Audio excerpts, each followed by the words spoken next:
It's hip hop. It is. Yes. But he is pulling it to the nth degree. He's basically like, it's hip hop because I rap. I was going to say, for anyone watching Love is Blind, this is what it's like. There's that guy in Love is Blind who's like 1/12 black. Mm-hmm. This is like 1/12 hip hop. This is true. I agree.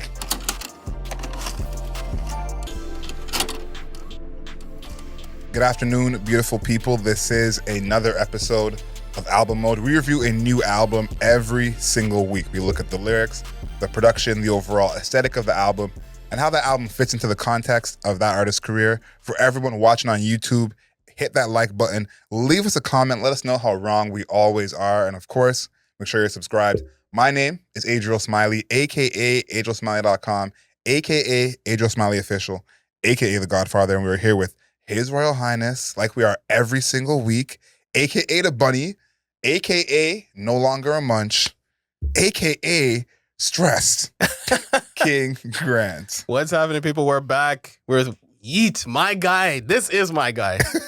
Yes. Yeat is my guy. You can claim him. Lifestyle has dropped. This is his second release within a year. Mm-hmm. About, I want to say 6 months. Yep. And 2093, I gushed. Everybody remembers that. I am at the front lines of saying 2093 is one of the best albums, period, that came out this year. Mm-hmm. Maybe even this decade. And we're now back with Lifestyle from Yeat again, another offering to us in the gallery of something that could just be one of the best albums that came out this year. I don't know the people who were begging for Yeat to drop again. That's not my algorithm. That's not my group of friends. This is, we say we're culturally different ages. This is one of those times again, because I'm sure that maybe you know people who are excited for Yeat to drop again. I was talking to Chris before you showed up about, trying to show people Yeat and explain to people who Yeat is. And the most common response is, what's a Yeat? So I think he's still in that spot where, extremely successful, of course, in kind of his niche and subgenre. But as a whole, a lot of people still unfamiliar with him and his music. This album, Lifestyle, was originally titled 3093. This is his fifth album. 2093, the album you loved so much. If you listen to the pod, of course, Démar mentioned it in our halfway pod of the best albums of the year so far. Yeah. I'm sure you'll hear it again in a couple of months when we do our top 10 albums of the year. 100%. But that was released in February of this year. So I think we're both kind of surprised that he came back again so quickly. I don't think any of us saw that coming. I want to first talk about the changing the name of the album, because I think that's important when you go through kind of the motif of the album, the sound of the project compared to 2093, because I'm putting those kind of, not in the same box, but they definitely are albums that are related to each other. They're cousins. So how do you feel about the name change of going from 3093 to Lifestyle? I think it makes sense because at the top of this album, Lifestyle, it's not really similar to 2093. It's only when you get to, I want to say, the back half, then you're like, oh, we're back in the 2093 zone. But I feel like he kind of turned it up to 11. Yes, I agree with that. On the back half. So I kind of agree with it. I understand why you did that, because there's definitely parts of it where I'm like, this is more earlier, like much earlier style. Even before, what is this, Afterlife? Even before Afterlife is kind of more similar to that. So it makes sense to me that it got switched up. But I could see how it could have been a sequel. I think if the playlist was flipped, I think it would have made more sense to be called 3093. I think there's two things that go with that, because one of the first things that I did when this project came out was I was trying to see the visuals. 2093 was such energy in terms of being cohesive and kind of bringing you into a world. I think he did such a good job with that I was like, okay, is that where he's headed with this project? Because I think the previous projects weren't like that as much. Yeah. Definitely a certain sound, but it wasn't kind of building a world the way he did with 2093. And I think that's why, especially you love the project so much, but even me, I said that's one of his best projects that I've heard from him. So this project, I said, is he down that same path? Is he building a world again? I think he is. Still a very dystopian vibe. And I think the trailer for the project builds that up a little bit more. So interesting that him dropping a trailer but no videos. as of yet. Very interesting move. And I think what makes the trailer interesting is two parts. Like, the trailer basically is inside that house of the cover. Yeah. And so we'll get to that later when we talk about the cover. But the start of the trailer is him showing his face. And, Afterlife cover, we don't see what this guy looks like. Mm-hmm. A lot of people probably still don't know what this guy looks like. That's so true. Life, Up to Me, all masked. Yep. And this trailer, he eventually covers his face, later on in the trailer. Of course, you're not going to get his face the whole time. But it is kind of like a big reveal, even though his face was shown a bit in the last videos from the last project and some of that promo. Mm-hmm. This is probably the most kind of revealing he's ever done of his face, because as soon as that elevator opens, as you see him, no mask. Yeah. And at first you're kind of like, wait, who is this? Even though you know it's supposed to be him, it is kind of that shock of I've never seen his face exposed this much. What do you think about him showing his face more for this project and what that might mean? I think he's just trying to raise the profile of like who he actually looks like, like what he actually looks like. Because I think even if you picture Yeat in your head, you're thinking of somebody with the ski mask with the slits right here where the eyes are. And I think that because he is getting as popular as even though it's not mainstream popular, but I would say extraordinarily niche popular. Yes. Extraordinarily. Even he has a song with Drake. Yes. So it's not like he's obscure. But I think because of like his popularity now, like wanting people to at least know what you look like when you go outside would be nice. But he definitely has a motif in wearing the mask, which is fine. So I think that showing people his face and it being more prominent is okay, because even in 2093, his face was also kind of revealed, but he was wearing sunglasses. Yeah. So I think he's playing a little bit with like, is that him? I can't tell if it's him. He might even do in the future, he might do like some doppelganger type of thing, right? Because people kind of don't know what he looks like. So I like the idea of sometimes it's his face, sometimes it's not really, nobody fully 100% looks at Yeat all the time. Yep. And even at his shows, you don't really see his face that much. So I think that I like it. I like that it's some face, some not face, because it's still playing with the old version of Yeat. I think that's probably thinking of. There's an old version of Yeat, and then there's a new version of Yeat where you get to actually see his face and there's a new sound. Yeah, I think that's a good move from him, because the one thing I thought about with Yeat is I think he's, even for those people who know who he is and don't listen to him, are probably unaware of how popular he is. Yes. Like, he has over 10 songs that have over 150 million streams. And this is, a couple of big features, of course, Lil Uzi, Drake, but this is on his own as still a very niche, quote unquote, underground artist. He's maybe one of the most successful we've had of this whole era of that ilk. And I compared him to Big Sean. I thought of Big Sean and said, Big Sean is someone who people know what he looks like, his face, his visuals, his style is very notable. The most average hip hop fans see Big Sean in a lineup, they can point him out. Most hip hop fans see Yeat in a lineup. What does he do in that lineup? I think, monthly listeners wise, they're closer than you think. Big Sean still has more, but I don't know that Big Sean in the present has been as successful in terms of the charts and Billboard as Yeat has. And to see the difference between the two of them, as I feel like Yeat wants to get to that level where, okay, people can at least recognize me, what I look like. I can be that celebrity more than just my niche. And this is something I think we should have done a few podcasts ago, but I'm happy we're doing it now, is I always look at how many songs I have saved from this artist. That's kind of my test. Whenever I go to them, go to their page, it says, how many songs you have liked for a certain artist. Okay. Now, I went back, to some of the past artists that we reviewed and looked at some of the songs I had liked for them. And I like to do that because it shows two things. Sometimes it can show how much of a fan you are of a certain artist. Like I said, Benny the Butcher, 97 songs saved. That's just how that's going to go. But sometimes it's a mix of how often they drop, how much music they have out, and how much you like this artist. Post Malone, we did a few weeks back, 42 songs. Now he has a bunch of big hits. We talked about the albums we like. That makes some sense to me. Tommy Richmond, 15 songs liked. Now he doesn't have as much music out. So as me seeing that, okay, I must be clearly more into what he's doing when he barely has any music out. Leon Bridges, 34 songs liked.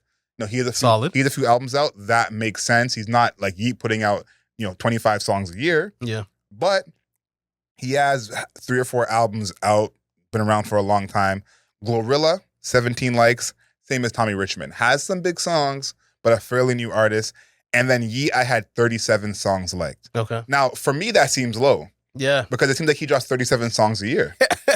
So looking at this, it made me think of, he's one of those artists where he drops so often, he's going to kind of accumulate liked songs from you, even if you're not a huge fan. True. And for someone who's a huge fan like yourself, you're going to have a ton of liked songs that feed you even more. So before we get into production, where are you with how many Yeat songs you have liked on Spotify? I have 92 Yeat songs. That seems low still. I feel like you could have more. That somehow seems low. 92. It goes all the way back to Up to Me. So it's not even his first like mixtape, or his first mixtapes like for Life or Alive. Yeah, so it goes all the way back to Up to Me. I think I have some song. Yeah, Sorry About That. 4Ls. Remember Sorry About That? That's crazy. Sorry About That. That was 2021. So it goes all the way back to that. I think I'll go back to, what was our first review? 2 Alive? I think we did 2 Alive. And I think I gave it like a 6-ish out of 10. I want to say 6-ish out of 10. And I remember saying, it's a little bit messy, but I see a lot of the tools, right? I see a lot of the tools. It is up to him if he can put the tools together and actually craft something crazy. Then Life came out. I don't think we reviewed Life, but we did Afterlife. Yep. And I was like, the tools are coming together. Yep. The tools are coming together. Then in 2093, I was saying, we are watching him just basically make something that nobody else is really doing right now. And I will say now, when it comes to Lifestyle, you are now watching a master at work. You are watching a master at work. First of all, I want to say, as a producer, if you're a producer on a Yeat song, if he calls you, that must be the best day of your life, because you're like, I could press every button on the dial. Fair. I could press every button. I could turn every knob. Like, I feel like the best part of Yeat's music is that his symbiosis with the producer, like, he allows the producer to do anything. Yeah. Anything. It's a good way to put it. Right? Because even in a song like STFU, it uses that sample of that Memphis track, right? And actually, I have the name written down. But there's a sample of that Memphis track where it's like this old school, like 90s Memphis track, where, of all things, I would never think that Yeat would be using an old school sample in his music, but he is allowing somebody else to bring that into his sphere, and then he's stacking all of his like warbled vocals, the doubled vocals, the alien vocals, you know, these muddy 808s stacked, everything stacked on top of it, and that is still like a driving force because it's the vocals of the sample that are also part of the production. Yeah. So that's what I'm saying. If you're a producer for Yeat, you're like, yo, this is the best shit ever, because you get to do whatever you want. And he's like, I'm about it. Let's do it, you know? Yeah, he does give his producers that freedom. But I think that is kind of my drawback with this project is this is the project I think the most from him where the production feels kind of all over the place. Okay. Like, I think, especially when you start with Geek Time, those, I guess you call them keys, but they feel almost like squeaky and high pitched. That sound is all over this project. Yeah. That's like probably like his sound of the project. I think the last project was more robotic and industrial. This is, I don't know what even to call that sound, but that sound is all over this project. Yeah, it's kind of like, it's like cybernetic almost, maybe. 2093 felt more cybernetic, but it's like cybernetic adjacent. Yeah. But I think a song like that with those sounds, like, yes, I think to some, again, it's like, okay, I'm not hearing this anywhere else. This is so ingenious.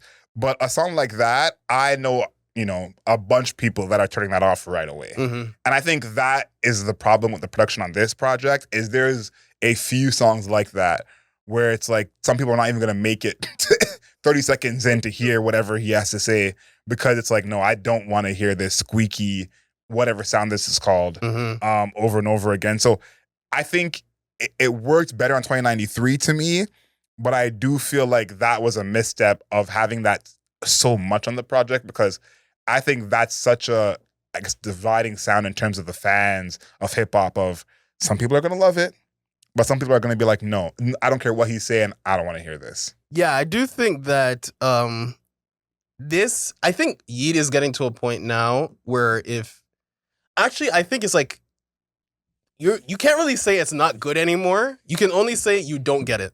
That's where it is right now. I think that there's a part, like, even in Geek Time, which is we're talking about the first song pretty in depth, but that track, like that sound, like that, like it's still like actually producing something. Like it's actually evoking something when you listen to the music. It's just whether or not you think that sound in particular is like pleasurable to your ear, right? It's like, I think the best way to describe it's kind of like industrial music or Yeezus. Yeezus is a good example where like people like just didn't like, there are just people who are hip hop fans that didn't fuck with Yeezus because like it didn't sound like anything hip hop related beyond Kanye West like rapping. And I think that Lyfestyle 2093, but Lyfestyle does this as well, where it's getting to a point now where it's the sounds are really unorthodox, where now you're getting to a space where it's hip hop. It is. Yes. But he is pulling it to the nth degree. He's basically like, it's hip hop because I rap. I was gonna say, for anyone watching Love Is Blind, this is what it's like. There's that guy in Love Is Blind who's like 1/12 black. This is like 1/12 hip hop. That's like, true. I agree. Like this is what that is, and I think too, a whole thing about Yeat is kind of the juxtaposition that he puts people in, of like, I hate this kind of music. This is not real rap to me. But where Yeat is Yeat, and we said this before, is kind of in the middle of Playboi Carti and Travis Scott. Yeah. And I think that both those guys are still, first of all, they're huge acts, but very polarizing. I think Yeat's kind of issue on this project, at least, is that his rapping is even kind of less pronounced on this project. Yeah. Like, there are some songs that the way they're mixed, you can't even really hear what he's saying. Yeah. And I think that, like, for the people who don't even care about lyrics in the first place, they don't really care.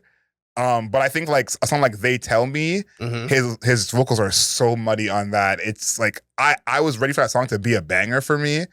And I was like, I can't even get into what you're bringing to the song because all I hear is this, over-modulated production, just muddying up everything. And then Heard of Me, I think he actually did a good job on here because there is that section where his voice gets a little deeper, it's less auto-tune, then he goes back to his auto-tune voice. And you have that bell and those synths. And I think... Yeah, the bell is back, baby. The bell's back. But I like those two different voices work. I can stay engaged because, okay, it's changing here. And I think that he doesn't do that on enough of these songs. And it's like, why am I straining to hear what you're saying?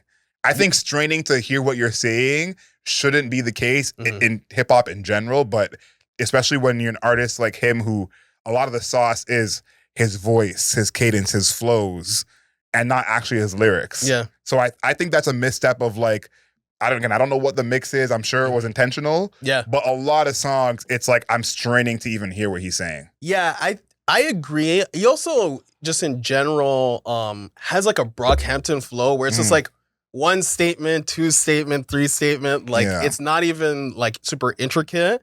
But I think of Heard of Me is like a great like, I think it is a great example of what you're talking about, where he is kind of like buried underneath the rest of the production. But I think it's on purpose. Like, I think when I listen to this album overall, I cannot, if I didn't actually read the lyrics, I couldn't tell you a single lyric that was actually in the song. Facts. Like, I couldn't tell you a single lyric. But that's the same thing with like early Young Thug, like Playboi Carti, right? Like yes. No, I get where you're going with this, but I think the difference is they're just more inaudible, like you don't understand what they're saying. Yeah. You heard them say the whole verse. Yeah. But what language it was, what they said, you can't repeat. Yeah. I think this is different where you actually can't even hear what he's saying. So I think it's like, again, it's kind of the same fan base, the same kind of listener who likes both of those things. But I think that's why he hasn't caught on the same way those two have. Because Young Thug has become a huge star, Free Slime. Carti, huge star, and even Travis Scott, an even bigger star. Yeah. And I think the difference between all those guys and Yeat is one, rapping ability. He is miles below all those guys. And then two, the clarity. Like Carti, for the longest time, I could tell he's rapping right there. Do I know what he's saying? Yeah. Debatable. Cartonese.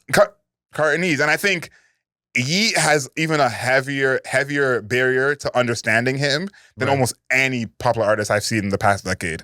And I think that is, to me, what this album kind of took a step back when 2093 was a step forward. Okay. Because I think all those guys I named, and I'll include Future in that as well. Yeah, Future, I was going to say that. The longer they stay at the top and have these big songs, as a fan base, we kind of learn the language. I agree. You know, I think when DS2 came out, a lot of people, that was their first time really hearing Future on a big stage. And they were like, I don't know what he's saying in every song, but I like it. Lifestyle by Young Thug? At this point, Lifestyle, we can sing the whole song all the way through. Future, when last time we said we don't understand what Future is saying? That's true. We haven't said that in years. Yeah. So it takes some time to kind of like learn the language with these artists. Cardi, I think, is the same way. Yeah.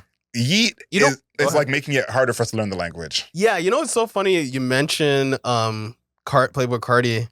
I sent my song, a Playboy Cardi song, to my cousin, Simone. Shout out Simone. I sent it, I think it was like a song from Die Lit. Yeah. And she says it's like, this was back when you could understand what he was saying. Oh, wow. And I was like, Die Lit? Remember Die Lit was like, it's cartonies, nobody has any idea what he's saying, blah, blah, blah. So these artists were like, Playboy Cardi was one, Future was another, Young Thug was another. Travis Scott to an extent. Travis Scott is a little, I would say, clearer. He's always been more clear, but there was still a little bit of that. Yeah. Yeah. It's like an element of like exposure. Like you need to be, if you're exposed to it for a longer period of time, you're more familiarized, because partially it's an accent, because those guys are from Atlanta, they have an accent, and then it's also like what they're saying, like the terms, which is slang, right? And then for somebody like, I would say Yeat's extra degree is like the production is so overwhelming in what it is doing that is also adding another degree of difficulty. So it's something like even Speedball, right? We're literally just going down the track list, but Speedball, it's such an industrial sound, right? So there's already industrial in hip hop is not common. Yeah. Right? Talking about like Death Grips, Yeezus. Yeah. And now we're talking about Yeat. So it's not common, and it already sounds unorthodox to your average listener. So there's already like this like extra level. Like I already talked about those two other levels. Now you're going to a third level of like the production sounds weird as fuck. Right? So I think that's why I said it sounds good. That's what I think personally. I think it sounds phenomenal, but you have to get it. Like I think he is now at that point where you have to get his music. I think earlier when we were talking about even Afterlife, you know, 4L and stuff like that, it would just sounded cool, right? It sounded really cool. It sounded really like different because he was doing Benny X's like production mostly. Benny X is not really on this album. So it sounded cool, and you're like, whoa, what is this weird sound, right? Now it's like, yo, what is this weird sound? Like, you know, it's different. You were like, oh, you're curious about the weird sound? Now it's kind of abrasive in a way that can alienate people. I definitely think it can. Because anytime I send a Yeat song to somebody, they're like, yo, what is this? What is this shit? Or I'm like, you don't get it. and I think it goes back to our point earlier, and I want to know what production you have left, because that's my last on production before we get to lyrics, which is crazy we're getting to lyrics here. Yeah. But I think the part of it is that it is 1/18 hip hop. And so I think you're putting your hip hop ears on and listen to this. And even the production is not production you can dance to, not production you can bounce to. This is production for you to like just kind of rage to. Yeah. And I think that that's a different kind of music than the hip hop listener is prepared for. And I think there are other artists who make music you can rage to, as well as hip hop sensibilities of, I can bob my head to it, I can bounce to it, I can dance to it. These beats are like, if you try and two-step to this, you're gonna hurt yourself. So I think that's a big part of it, where, you know, he's, first of all, a white man, of course, or white Latino man, but he has all these tropes of hip hop in his actual lyrics of talking about money, talking about women, I'm so rich, you know, the stuff he's wearing. So what? So what is this? So what? It's such a very hip hop motif. It's very hip hop. So I think, you know, not to compare him to Tommy Richmond all the way, but it's like you have these white passing characters who have all these hip hop traits kind of in their personality, in the way they dress, the way they talk, but their music isn't actually coming from hip hop.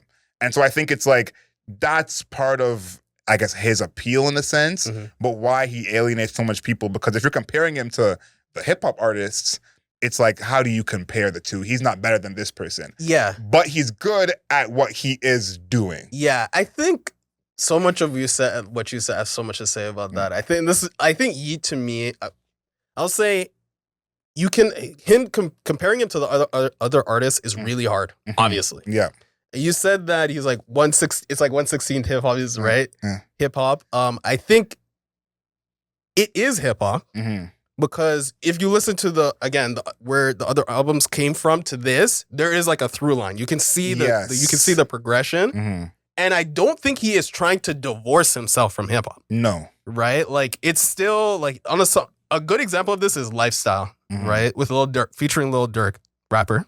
Yeah. Right? And then he has a song with New High, Don Toliver. No. We'll say hip hop artist. Yes, yes. And then there's a song with it's Be Quiet with Kodak Black. Yeah. So that's what I'm saying. He's not trying to divorce himself from hip hop. I think that he is like pushing it. Like, he's trying to push it, see how far I can push it like away and still be part of it. So somebody like Lil Uzi Vert kind of reminds me of it, and like Trippie Redd, where it became so electronic, where you're like, I guess it's still hip hop and so distorted. I think that's a big part of it, and why I say, like, again, these characters who, again, they clearly grew up in hip hop. Yeah. That's part of how they think, how they make music. And so even though the music might not sound like Rakim in his prime, it's like, these are people who, even if their music is more electronic, they're coming from a hip hop mindset. Yeah. And I think that's where the production really is here, is the overmodulation, the distortion. You know, the core of hip hop comes from how clean your kick could be. Yeah. You know, it's like, you want the least amount of distortion possible. Yeah. And that's where we come from. And so for him to say, nothing on here is going to be clear. Yeah. It's going to be all this. We're going to distort instruments you didn't know could be distorted. Yeah. And I think that is where, to certain listeners, you're like, yo, what really is this? Yeah. But I think what makes him kind of stand out to me is lyrically. Wait, hold on. Go. Before you get to lyrics, because I want to talk about a couple of songs that I fucking love on this project, okay? Lifestyle that I mentioned. Yep. Is again with that right? He's got these weird electronic sounds. Bell, the bell is back. He uses the bell greatly. He's using the bell really well. But Lifestyle is one of those songs where he pulls out every trick. Like we were talking about on Afterlife, where I said he's starting to use all the tools. Yeah, I just really think Yeat has come to the mastery of every tool. He's got the vocal distortion on the back end of this track. There's the bell going on. There's the multiplicative voice. You know, he'll say something and it's repeated in your ears multiple times. There's the alien voice where he modulates it so high that it sounds weird. You know, he's putting it like, this is songs like Lifestyle and New High. Yep. This is where New High. Well, I'll finish on Lifestyle. Lifestyle is like, that is full-fledged Yeat. That's every tool. Full blown. Every tool, every ability, everything. Something like New High. That was the first time in a while where I had a stank face for a Yeat song. Wow. I mean, the production on that is insane. How do I even describe it? Actually, you know, this is a great thing to even point out when we're talking about production. He's gotten so far electronic. That song is so far electronic that it actually circles back around and became a G-Funk song. Right? Like, that is a song I could, like, if, like, Snoop Dogg existed today, a song would sound like that, actually. I think that's how far and how deep the synths came back. Like, it's come like almost like a horseshoe. It came back around and it sounded like a G-Funk song to me. And I would just be really interested to hear somebody like in the West Coast space rapping on that production, because I thought like those deep, like really, really boom, deep synths, it is modernized with the hi-hats, trap hi-hats. I just thought, I'm like, this is crazy, like a weird beat. And to be featured with Don Toliver, this song, man, I'm like, this is it for me. That's my favorite song production-wise on the project. I think that song just sounds like more like music. I didn't mean like that. Yes, Yes, he did. I know people like the thing is, I'm so used to people saying shit like that about Yeat and Playboi Carti because I've been in Playboi Carti. I'm in this space. I think that's the difference. I love this space. You know, your Uzi, your Trippie Redd, Playboi Carti, now Yeat. I want to fuck shit up, break things, run into people, jump off of walls, jump off a building, like whatever, you know? And I think that's the difference. Like there's almost like a mentality, like a punk mentality to it that is kind of associated with hip hop. Like there's a punkness of hip hop that exists, like just, you know, rebelling against the machine environment, et cetera, et cetera. But I think they just fucked with the sound so much that the punkness is kind of like divorcing itself in a way that is alienating people. And I think also there's a certain type of fan that likes music that they can't dance to.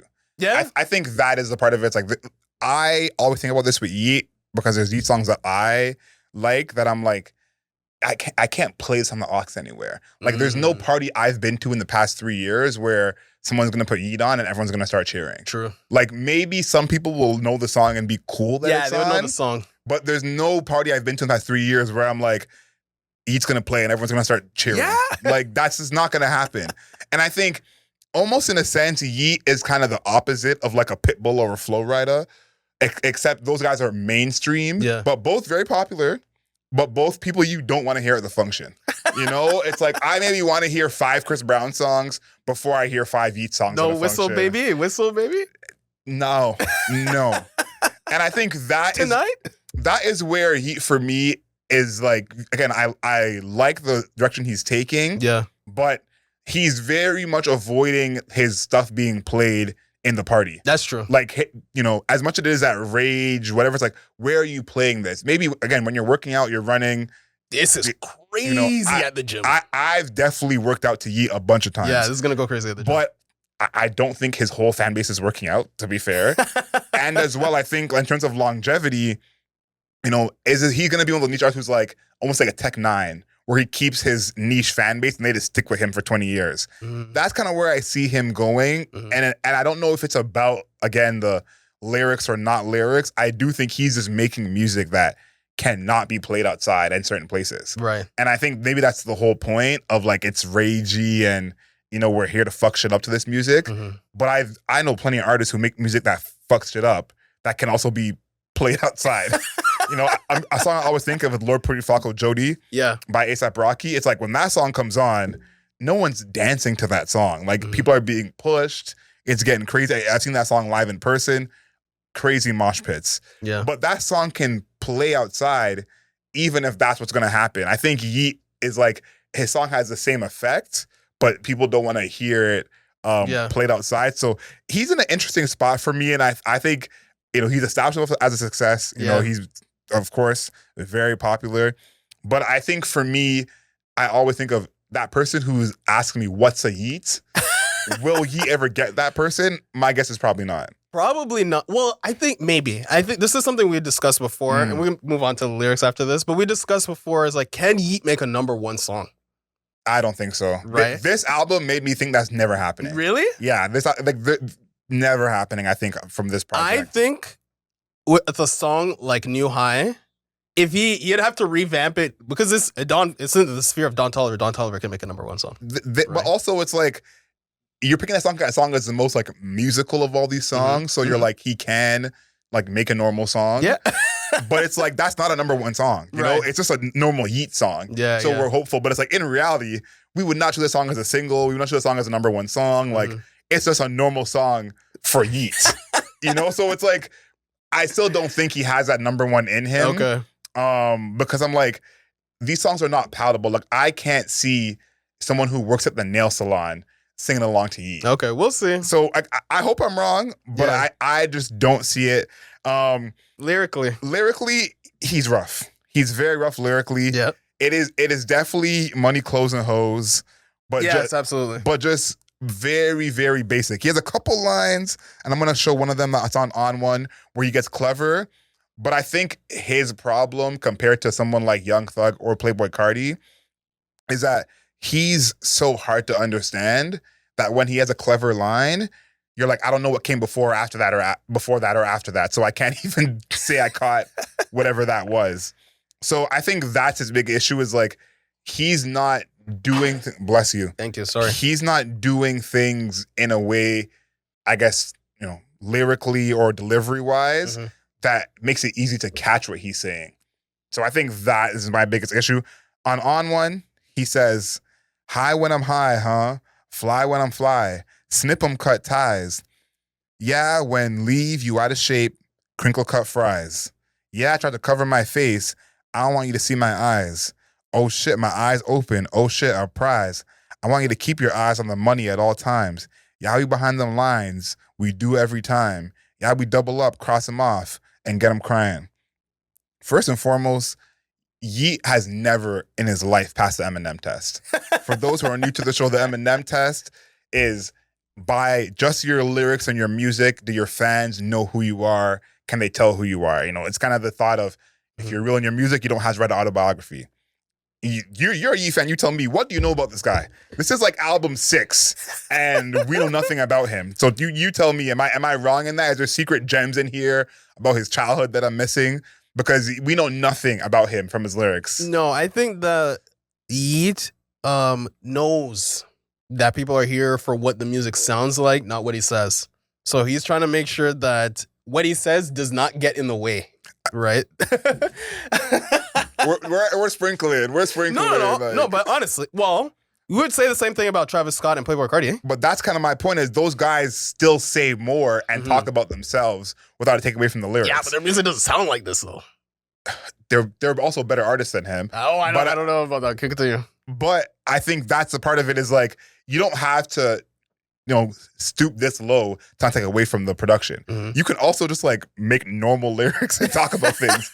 You know, that's kind of the sprinkle of like, we can sell it like that because that's what's happening. Yeah. But we have these examples of other artists who it's still not about their lyrics and still say more. So that's my thing of even someone like Gunna, who's not lyrical, miracle, spiritual, still talks about more of himself and says more things than Yeat. So to me, it's like, that's a great explanation after the fact that we're playing Monday Morning Quarterback. But we do want to hear about Yeat. You know, I don't think that's like breaking news here. I think people want to know about him a little more. I don't think people want to know his deepest, darkest secrets. Keep those to yourself, Yeat. But he can have the production still be the highlight and at least rap about something. Yeah, I'll admit that it could be more complex. But I don't think not even complex, just like B level, you know, like I don't think being B level is required even for this type of music. No, well, obviously not. But I think it would make the music better. Yeah, I guess so. But I'm going back to that sphere of people we're talking about, our Trippie Reds, our Uzis, our Playboi Cartis, Travis Scotts, like not really rapping about much. But I think that's where I think we're missing or we have a disconnect here is all the people you named are miles better rappers than him, and they don't rap, and they're not great rappers. That's kind of the point. Like Uzi's probably the best rapper out of that group. Yeah, probably. Okay, yeah. But it's like Uzi compared to Yeat in terms of rapping ability, two different worlds. I agree. So that's my point of like these guys aren't great, and if the guys who aren't great are rapping circles around you. That's a big problem. Like he's on Trinidad James level right now. Like don't kill me. Come on, bro. Definitely more sauce. But like his flows are way better. His flows are good. No, but let's go back to the American Idol test. If there was a rap American Idol, how far does Yeat get? Yeah, but that's because Uzi would get decently far. Uzi might not win, right? But Uzi get decently far, and Uzi doesn't rap his face off on every record. Right. I think this actually goes back to how my view of hip hop, where it kind of differs from other people. When we're talking about, often we talk about the ranking, the hierarchy. Yeah, who's the greatest rapper, their technical ability, the amount of flows that they have, quadruple entendre, triple entendre, whatever. Yeah, right. And people try to rank, the artist who's better in that facet. Obviously, the talk about sales number one. That's a new thing. We didn't really talk about that until like 2010, whatever. So people will rank, right? And then you'll get into this scenario where people would say like, nobody today can, even hold a candle to somebody like Nas, Jay-Z, Rakim, etc. Right? but which is true in the technical ability, unless you're like Joey Badass or something like that. Yeah. Okay. So I understand that, but what I think that hip hop fans we forget is that talking about art, right? Still talking about art, and usually, physical art that we see in real life, those exist in galleries or those exist in a collection, right? Nobody is trying to rank Basquiat versus Michelangelo. Like, that's not happening, right? We're like, Basquiat's art is sick. We're looking at Jackson Pollock, his art is sick, right? And then we're looking at Michelangelo's work. We think it's awesome, right? And we're able to recognize they are different, and it's okay, and they're not in competition with each other. And I think that in hip hop, there's a constant competition because of his origin, right? But I said this before, I think we are in an era of hip hop where it's closer to a gallery where people like, this is the Yeat collection. Different styles. Completely different style. Like the people we are comparing him to, like we said, we're talking about Pivot Cardi, Uzi, Young Thug, not winning the rap battle competition. You know what I mean? And I think that I care more about what the art is, what it looks like, how well is it executed. That is the most important thing to me. So when we're talking about his lyrical ability, I don't think Yeat is a lyricist. No, Yeat is not a lyricist, right? But when he constructs his songs, right, this is shit that like you can only name on on one hand that can even attempt to do shit like this, right? And that to me is the most important. Where he's making sound like music that sounds like only again a handful. Trippie Redd can make songs like this. He's fallen off. Yeah. Lil Uzi can make songs like this, maybe. Hasn't released an album in like 3 years. Yeah. And, Playboy Cardi, I would say, is one of the originators of this. But he can't do this. Yeah, he can't do it this, right? So that's where it is. Sorry, I'm spitting, but that's where it is for me, where I'm like, Yeat is creating shit that nobody else can really make. And on top of that, I think, we know that great rapping doesn't always equal great music. Yeah. And I think that's a part of it where there almost is a middle ground that we've I think guys found in hip hop, but I think that middle ground almost doesn't exist today, where there is almost a side that feels like I can rap mediocre and it's fine. And at the other side that's like, I'm gonna out rap everyone who's ever rapped. And I think that middle ground doesn't exist as much in hip hop, where it's like you don't need to out rap everyone, but you can rap at a level that feels competent to make the song better. And the example I always think of is someone like Jay-Z. Can I get with that? Great rapping. Jay-Z, you're killing it. Okay, amazing. But that's not a better song than H to the Izzo. And H to the Izzo is probably 1/3 of the speed of rapping of Can I Get With That? So it's like we see that the best rapping doesn't always equal the best song, even when it comes to the rapidy rappers. Yeah. And I think that Yeat is on the just far end of like, we don't even need to be passable to make this song work. And to me, again, I don't think he needs that. I'm not asking him to be Benny the Butcher. Like, that's not what we want. But I do think that a lot of these songs would be better. Yeah. One is just he was more audible. That's just point blank. And then I think if you just have like a higher level of rapping kind of in the middle, because what I compare him to for me lyrically, and I want to hear what lyrics you have mentioned, because what lyrics you choose is amazing to me. But he is lyrically in a place with a lot of the trap rappers. Yeah. Like a Young Dolph, like a Key Glock, like a Young Nudie. Like those are the guys. Young Nudie, yes, he's very similar to those are the guys I think content-wise that he kind of is with.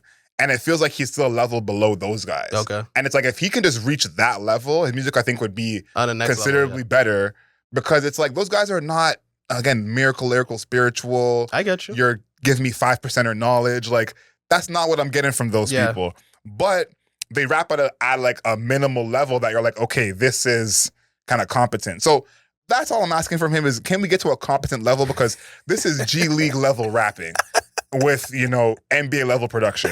Okay, I get it. I get you. I think that we'll just be at a difference of understanding. We're at a difference of want. I was gonna say, because you think this is good rapping? Tell me. At a time. Okay, move on. We're already past our time. I would say Yeat is not a strong rapper, no. And you just have to read his lyrics and you would understand that. Like, that's not a secret. You don't have to read it. Right? I think that he is. I would say his flows are pretty good, and I would think that on a song even like I'm trying to find it. There's a song like. Oh, actually, I want to talk about something even outside the lyrics. Song structure. Mm-hmm. This shit is like block of text, bridge, block of text, and the song is over. This is such a unique. Maybe it's not unique because I kind of remember Future makes songs like this too, where it's just like maybe not even 16 bars, go like 20 bars. You know, we have like a nice little interlude in the middle. Another 16, 18, 20 bars. This is Griselda shit. Yeah. That's Griselda's bag. Yeah. One block of text. Bird, that's great. So I think like even you're naming people who like rap decently well, like he's doing the bag of the people who rap. That's kind of my point is like usually like we talk about guys who like when you look at their lyrics, it's like 4 bars, chorus, 4 bars. Yeah, he's not. That's his bag. That's where he should be. Yeah. Like that's where his level kind of should bring him to. That's where his number one is actually, probably. Probably, yeah. That's probably where his number one is. But he's going like seriously like 24, 30 bars. And then it's like bars. And then it is bars. No. We're talking these are bars. And he's going for the like 30 bars. And then he's like, ha ha, ha ha ha ha. And then another 30 bars. And I'm like, this guy is fucking crazy. So he's very unique in that way, in this space, in that way. So I think that's an interesting crossover for him. I think his collab with Kodak Black is actually really good. I think on Be Quiet, this is with Kodak Black where he says, I stay as high as me, get fly as wings, can hardly sleep, everyday Halloween. I don't want weed, I'm on the bean. I'm rolling, not a stoner. Even rehab got hurt. You can't even pay me to be sober. So fly, thought I could fly. Right? So obviously Kodak Black, like, when it sounds like it's coming from me, it sounds like the most like, you know, regular, like saying things out loud. But because of Kodak Black's voice and his accent, it's like that really whiny sound that sounds like this, right? And when he does sounds, it also enunciates like that alien type of sound that Yeat also has. And it actually makes it sound like he belongs on a Yeat song. He did not sound out of order or out of space at all because of how unique his voice is. It kind of like melded. Yeat somehow found somebody else that can jump in that world with him. Match him. Yeah, match that world. So I thought that was incredible. I thought that was a really, really cool element. That's one of my favorite parts. Yeah, I was excited to see that Kodak feature because I'm a huge Kodak Black fan. And I think that, to me, is the kind of feature I want to see more of. Me too. I think he's definitely sticking with the auto-tune features. Lil Durk, Don Toliver, even Lil Uzi Vert to a degree. Yeah. But I think that, again, just name a bunch of those rappers that I named earlier, like that, you know, basic level of rapping, even still on someone like 21 Savage, who's not an amazing rapper. I would love to hear 21 Savage in a Heat song. Yeah. So, to me, I think that, you know, talking about how this is for his career, I think this is a successful album just by the numbers. But I think there's 2 things about this project that this is almost like stagnant for his career for me. One, I think the 2 long albums is almost getting played out. Yeah, dude, this shit is too long. Yeah, I'm gonna be honest with you. This is my biggest drawback to this album. This shit needs like an intermission in it or some shit, bro. That's a big part of it too. Is like getting someone to like one Yeat song is tough. Playing them a full Yeat album is like you're not getting far. And I think even just on Spotify, you can see that in the track list because every song has 1 million plays up until song 14. Once after song 14, the amount of plays kind of dips a little bit. That's a shame because the best songs are on the back end. And that's my point is like it's kind of a stagnation because people are not getting to these good songs you have at the end. The feature with Don Toliver, the feature with Lil Durk, but also going to play those songs. God Talking? I was like, God Talking. Even Fate, it's like those songs at the end are getting less listens because the whole album is so long. Yeah. And I think there aren't as many songs on this project that stand out like so much above the rest. It's almost like what he's doing as a whole is impressive. Yeah. That it's like we don't need 24 songs, 22 songs when they're kind of all in the same range of quality of song. I think New High is the most different out of all of them. And then Be Quiet with Kodak because of Kodak has a different feel. Yeah. But most of these songs kind of are the same level of quality to me. Line 5 Fun. We didn't even talk about Line 5 Fun. Yo, that's my that's my track. Yeah, there's so much of that on here. Yeah, sorry, go ahead. Sorry. But I think that's the biggest issue to me is like I think this is a stagnation because I don't know how many new fans he got with this project. I think he probably got some new listens because of the features. The Lil Durk, the Don Toliver, the Kodak Black. I think some people probably listen to those records that wouldn't listen to the album at all. But I think putting on a Yeat album is still such a huge barrier to entry. And I think this is the album you start to see it maybe weighing on the fans as well. Because those songs on the back end, again, the listens just go down. Not a huge drop off, but the quality of these songs shouldn't be such a drop off. Like Lying 5 Fun has one of the least amount of listens of the whole project. That's one of the best songs. And that's because it's, so far down the project. Yeah. It's like, hey, my ears are tired of going through all of this. So to me, this is stagnant in his career. And I think the one thing that is kind of hurting him perception-wise now is so many people have decided I'm not going to be a Yeat fan. I think people like you who are deep in the fandom and love to crash out with the dystopian vibe 3 times a week, you guys are not going anywhere. You guys are going to stay fans no matter what. I think this other group of people who maybe have heard of him before, maybe know the song with Drake, he's not made any headway with those fans. And I had a conversation the other day. He washed Drake on that track, by the way. That means a lot. But we're talking with some of my friends the other day, and we were talking about Travis Scott and Playboi Carti. And one of my friends said, that mosh shit is not really hip hop. That's more of a rock thing. And me and my other friend said to him, no, that's not true anymore. Like, it's been in hip hop for quite some time. And that kind of fan don't want to hear none of this. I agree. They don't want to hear none of this music. And I think that he does have something to offer. I think that's kind of more why I'm disappointed in him. If I had nothing to offer, I'd be like, yo, listen, feed your 21-year-old white kids. They'll love all of this. Right. But I do think he has something to offer to hip hop as a whole. And I think he's kind of moving further away from getting that to them. Yeah, I think that you're right about the stagnation because the songs are so good, but they're around the same range. And I think he makes, I would say Yeat makes a lot of, to me, and people in this fan base, whatever, he makes a lot of A-, B+ songs, right? And he needs to figure out, how do I get just the A on the track list? Yeah. And skip the A- and B+, right? Because there's a lot of, like, in the middle, I would say in the middle is the weakest part, right? Where songs like, I don't know. Actually, that's not even true. But I would say in the middle is the more simplistic. Like, these are just like trap bangers, right? Yeah. Versus the beginning and the end, like we're talking about industrial, electronic. In the middle is more trap banger type stuff. So I think that you're right. There's an issue of that because I think he is pushing the sound of whatever Rage is right now to another level.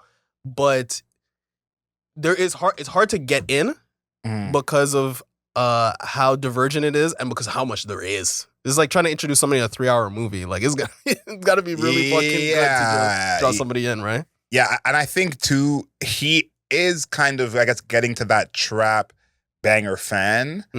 Even though they're not the same as a Rage fan, I feel like those two are adjacent in some ways. And I think if you're a trap banger fan, who is he going to replace for you? Or who is he going to overtake? Like, if you're a huge Lil Baby fan, this may be too abrasive for you. If you're a huge fan of Gunna, this is, again, probably too abrasive for you. So I think that's the next step for him, is finding that middle ground, and especially the production, like, with his voice and the track. Yeah. That has to change. One of my favorite parts of this whole project, though, is the cover. Yeah. Like, I love the cover. I think, again, that trailer being this cover is pretty cool. And I think this kind of fits his energy of, again, more into the dystopian vibes, post-apocalyptic. Like, I want Yeat to have, like, a nice meal or something, or, like, have some nice weather. Like, I know, just a relaxing sunny day. Yeah, like, I feel like every time I see this guy, it's like the world is ending. So I would love for one day Yeat to have, like, a happy time in his life. But like the lyrics that you highlighted, he's doing a lot of drugs right now. So usually heavy drugs use does not equal heavy happiness. So maybe we're a bit a ways away from that. But I think the cover to me is an absolute win. Yeah, me too. I think it's an interesting color swap because he's been green and some purple up until now. Green and black and white. Yeah. So for him to go to more orange is an interesting color swap. I still think it looks good. The pale horse on it is awesome too. So I think that there's even some nice symbolism in there. I think this is a different way to have dystopian be a motif for an album. So I think it looks phenomenal. How come you're not questioning AI? Because it's your guy can question AI. Because I feel like this is just time for you to question AI. You did it last time. You think this is AI? No, I think it's Photoshop like the last one. Yeah, I think it's Photoshop. But you wanted to question AI last time, so question AI now. Like, I know it's your boy, but bring the same energy. I don't know if it is, but the other one actually kind of looked like a little suspect. This one is like horses on the front, 2 cars, a house. None of this really happened. So how could you you think this was a real scene? Like they really recreated this? Not with the horses. No. That's what I'm saying. So, not with the horses. Yeah. They photoshopped the horses 100%. Okay, so now we believe Photoshop works. I'm glad that we can progress into believing that Photoshop works. Is this a vinyl cop for you? Yes, 1,000%. Not even a question. Wow. Definitely not for me. Yeah. Definitely not for me. I know. It's like you don't like hip hop. You don't like black music on your record player. That's crazy. We're gonna speed past that completely. All I listen to on record player is Ariana Grande and Celine Dion. Yeah, and you've caught me.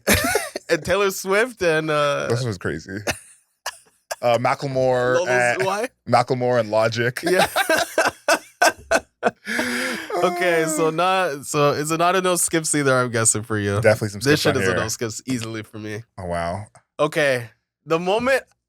No, you want me to go first? The moment everybody's been waiting for. Yeah, they want to hear your score. My score. Give it the 11 out of 10. Yeat, Lyfestyle. This shit is a 9.5 out of 10. This would have been a 10 out of 10 if it was 4 songs shorter. If you just made it more succinct and just gave me, it's already killer, no filler, but you give me the serial killer. You're giving me just like one-time murderer, I need the Ted Bundy. Wow. Okay? Wow. Give me the Ted Bundy. Give me the Zodiac killer. Right? That's what I need, right? Not, you're giving me just like, fit of rage type of killer right now. So I think that if it's because it's too long. We even talked about it. I'm like, yo, this shit's over an hour long, man. Yeah. And even 2093 is over an hour long. I think even Afterlife is over an hour long. Yeah. So cut it down to like 40 minutes and we're talking. So to me, it's a 9.5. And I said it at the top. This is a master at work. Okay. I'm telling you. This is going to be probably our biggest discrepancy, the history of the podcast. And I'm saying like before this and after this. Our 200th episode, our 200th review. Yeah, shout out. So shout out to us. Celebrate 200 reviews. This for me, Yeat Lifestyle is a 4 out of 10. Whoa. Yeah. Like I also want to propose this is the last Yeat review that we do. What? I think it's kind of wild we've done 4 Yeat reviews. Yeah. I think that's basically on the back of your fandom. This shit is good. And I think, again, all the 21-year-old white kids are definitely rolling with you. Like, you got them behind you, like Sprint. But this is a 4 out of 10 for me. Like, wow. I think there's just too much on here that it's hard to listen to. And I think as a whole, this album suffers. I think this album as a whole, like as a project to listen to, is like it's hard to make it through in one listen. Like I would say even the fans would agree with that. So for me, an album that's hard to make it through in one listen, especially when there's all these moments on here where you're like, this is kind of abrasive, this isn't smooth here, this is very, very mediocre. To me, this is a 4 out of 10. Wow. And I want to make this the last Yeat album we do. I think unless something drastic happens, this should be the last Yeat project we review. You're giving him the NBA Youngboy right now? I'm stunned. I think we should. I honestly feel like he's improved for sure. But I just think that, there's a big, big space between the production and him as an artist and what he's doing. And I think, in terms of making full projects, he's not making these like masterpiece albums. It's more like the 30 songs I made over the past year. Here's 25 of them. Okay. And I think like this is album mode. You know what I mean? Like as an album, that's where this project suffers the most. I think Yeat as an artist, in terms of having like songs and singles and records that you like, he has those. Like every album he's put out, I've added songs to my liked songs. Like that's without question. But as a full project, this to me is just not there. And I think, of course, we're in the era of the long albums. Like we've reviewed how many 20 plus song albums this year. I think this is one of the worst of that group of 20 plus song albums. Wow. And I think it almost is not gratifying enough for you to make it to the full 22. Whoa. I think this is one of those projects where it's like, I need to sit down 3 times to listen to this album all the way through. So for me, it's a 4 out of 10. Wow. Let me know in the comments. Clearly, there's 2 sides here. Like either you're on my side or you're on Démar's side. I'm shocked. Remember, a 5 out of 10. A 5 out of 10 for us, first of all, is like neutral. Yeah, this is below that. This is below neutral. Yeah, here's the thing. If this was 12 songs, maybe it's a 6. Whoa. All right, cut the mic. Cut the mic. I think if it's like 12 songs, this is probably like a 6, 6.5. But I think mics, it being so long, it's like as a full project, like here's how I think of these albums, because of course some of these are subgenres, different type of art, different type of listeners. If I had to play this album for someone who's not a fan of Yeat and we're just hanging out, chatting, and I had to play this album for them to listen to, we can't talk over this. That's one. We got to sit and listen to this. Sitting with this for an hour would be crazy.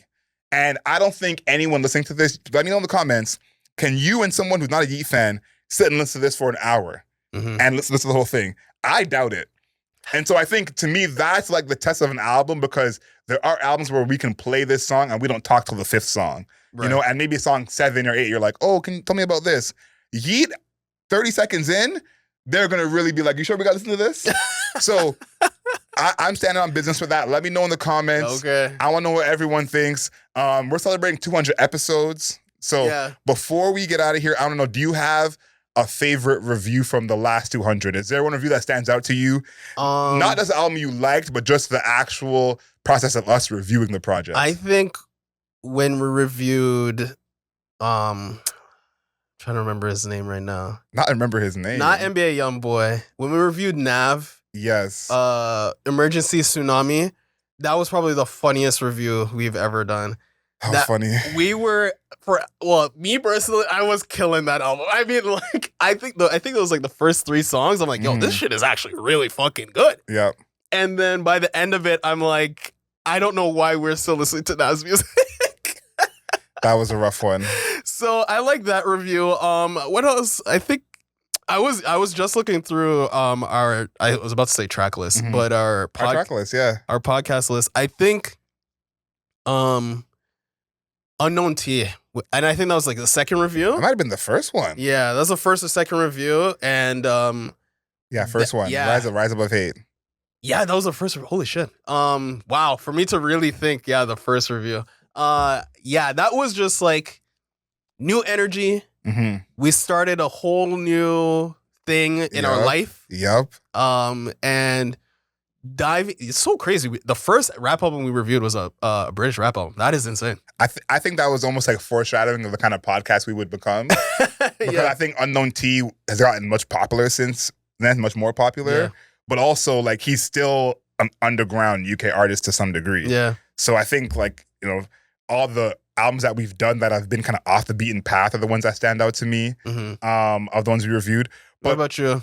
The one or the 2 that stand out to me, I think, that I really enjoyed was the Joji review. That was just an early one. I don't think he's dropped the project since, but just who?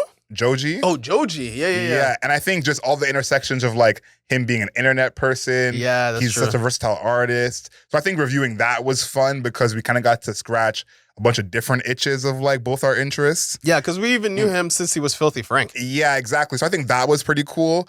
And the other one I think of is Drake's Scary Hours, the like all the dog Scary Hours part, because we love that like 6 songs that he did of Scary Hours. So that review is funny because we're almost surprised. Like, like almost every part of the review was like, can you believe this is good? This is good too. Like, can you believe this is good too? And I think that's just so funny because probably our favorite Drake reviews before that were Honestly Nevermind and Her Loss. which we both gave pretty decent scores. Yeah, we were up on Her Loss, and everybody is just catching up to us. Yeah, and Her Loss is probably, I think, a classic for Drake. Her Loss, and Honestly Nevermind, isn't what I'm talking about. We were up on that. Yep. And everybody is like, oh, remember when everybody was trashing that? I'm like, not us. No, we were there. And I think that one's good because we both came in independently. And like, I guess people don't realize we talk during the week, but we don't talk about the album usually. At all. Maybe once in a while, if it's like an artist one of us likes a lot, we'll send like a meme or a stat or something like that. But we try and kind of keep it clean for the podcast. So the fact that we came in independently and both liked the album, I thought was cool. But I like that last Drake review because that's basically our last Drake review before the beef. And that's probably his best kind of body of work if you count those 6 songs as an EP on its own. EP. And as well, like we both loved that. So yeah, that's the one for me. Let us know in the comments. What is your favorite review that you've had over the past 200? As well, if you haven't, go back. We did an episode 100 special. So go back and listen to that if you're new to the podcast. Go back and hear some old episodes that we've done if you're new to the podcast as well. And of course, find us on the interwebs at Album Mode Pod on Twitter, Album Mode Pod on Instagram, Album Mode Pod on TikTok, on YouTube at Album Mode. Like this video, hit that subscribe button. And until next time, know yourself, know your worth. Later days.